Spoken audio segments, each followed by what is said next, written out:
اچھا ڈاکٹر صاحب، ایک اور نقطہ سمجھا دیجیے کہ جب اکنامک ایکٹیویٹیز بڑھ رہی ہوں، جب اکانومی کا حجم بڑھ رہا ہو، تو اس میں ظاہری بات ہے کہ اس انڈیکس میں بھی ہم دیکھ سکتے ہیں کہ امریکہ میں بھی کرپشن ہے، کوئی بھی ملک مکمل طور پر کرپشن سے پاک نہیں ہے۔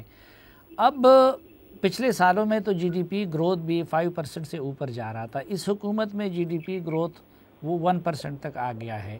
کوئی میگا پروجیکٹ بھی جس طرح پچھلے دور میں سی پیک کے چل رہے تھے، تو اسی طرح کے میگا پروجیکٹس بھی نہیں ہیں کہ جس میں کرپشن کی زیادہ گنجائش ہو۔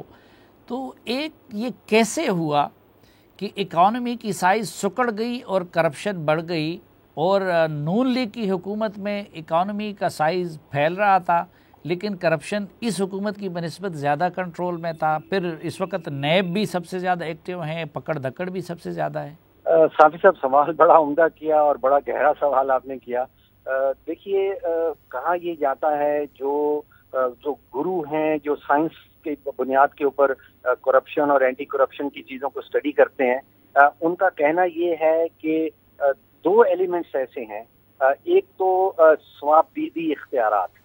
اگر کسی ملک میں، کسی حکومت کے اندر ثواب دیدی اختیارات بہت زیادہ دے دیے جائیں اور احتساب کا عمل نہ ہو، یعنی کہ ثواب دیدی اختیارات بڑھ رہے ہیں اور احتساب کا عمل نہ ہونے کے برابر ہے، تو وہاں پہ نتیجتاً کرپشن بڑھ جائے، چاہے وہ پاکستان ہو، چاہے وہ امریکہ ہو، چاہے وہ جاپان ہو، جہاں پہ ثواب دیدی اختیارات زیادہ ہوں گے اور احتساب کا عمل اکراس دا بورڈ نہیں ہوگا۔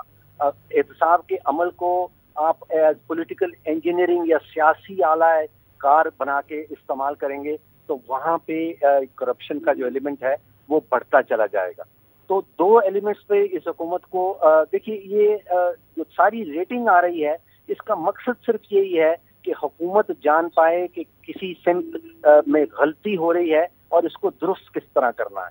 تو درست ہم نے کرنا ہے کہ ثواب دیدی اختیارات کو کم کرنا اور احتساب کے عمل کو مضبوط کرنا اور اکراس دا ٹیبل، جس کو کہتے ہیں اکراس دا اسپیکٹرم، کرنا ہے۔ تو یہ دو چیزیں اگر حکومت ان کے اوپر عمل درآمد شروع کر دے تو یہ انشاءاللہ اگلے سال اس کی ریٹنگ جو ہے وہ اس سال سے بہتر آ سکتی ہے۔ اچھا ڈاکٹر صاحب، ایک اور جو بڑا شاکنگ تھا میرے لیے کہ اس سال کے دوران دیکھیے افغانستان میں جنگ بھی ہو رہی ہے، وہاں کی حکومت کی کیا حالت ہے وہ سب کے سامنے ہے۔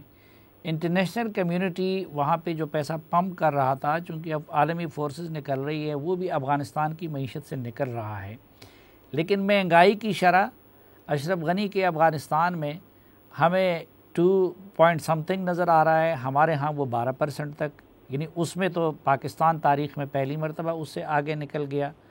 پھر اسی طرح جی ڈی پی گروتھ اس سال افغانستان کا ہم سے بہتر ہوا ہے، لیکن اب جو کرپشن کا انڈیکس آیا ہے اس میں افغانستان جیسے ملک نے پچھلے 2 سالوں میں وہ اپنی پوزیشن بہتر بنائی ہے اور ہماری خراب ہوئی ہے۔ تو میرے تو اپنے صحافتی کیریئر میں شاید یہ پہلی مرتبہ مجھے دیکھنے کو مل رہا ہے کہ افغانستان سے اکنامک انڈیکیٹرز کے معاملے پہ ہم پیچھے چلے گئے۔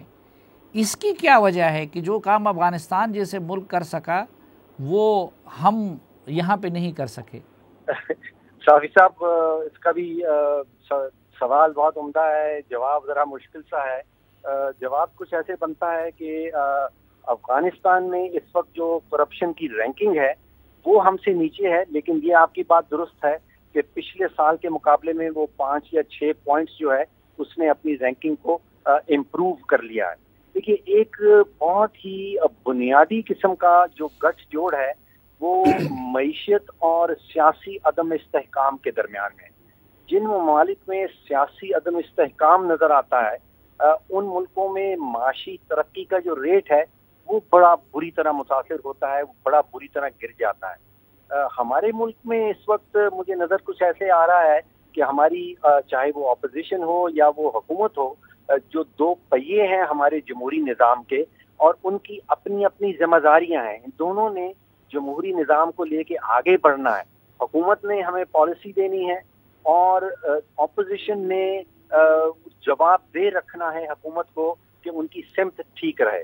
یہاں پہ دونوں پہیے جو ہماری جمہوریت کے ہیں وہ جمہوری اختلافات سے کہیں بڑھ کے انتقامی سیاست پہ اتر آئے ہیں۔ یہاں پہ نہ اپوزیشن کے پاس اور نہ حکومت کے پاس 22 کروڑ پاکستانیوں کے مفادات کے تحفظ رکھنے کے لیے یا ٹائم ہے. مکمل فوکس جو ہے وہ ایک دوسرے کے اوپر ہے اور ایک دوسرے کو کس طرح نیست و نابود کر دیا جائے, تباہ و برباد کر دیا جائے. تو جب تک سیاسی استحکام ملک میں نہیں لا پائیں گے, ہماری جو معاشی ترقی کا ریٹ ہے اس میں امپروومنٹ نہیں ہو پائے گی. ساتھ ہی ساتھ بہت شکریہ جناب ڈاکٹر فاروق سلیم ہمیں وقت دینے کے لیے.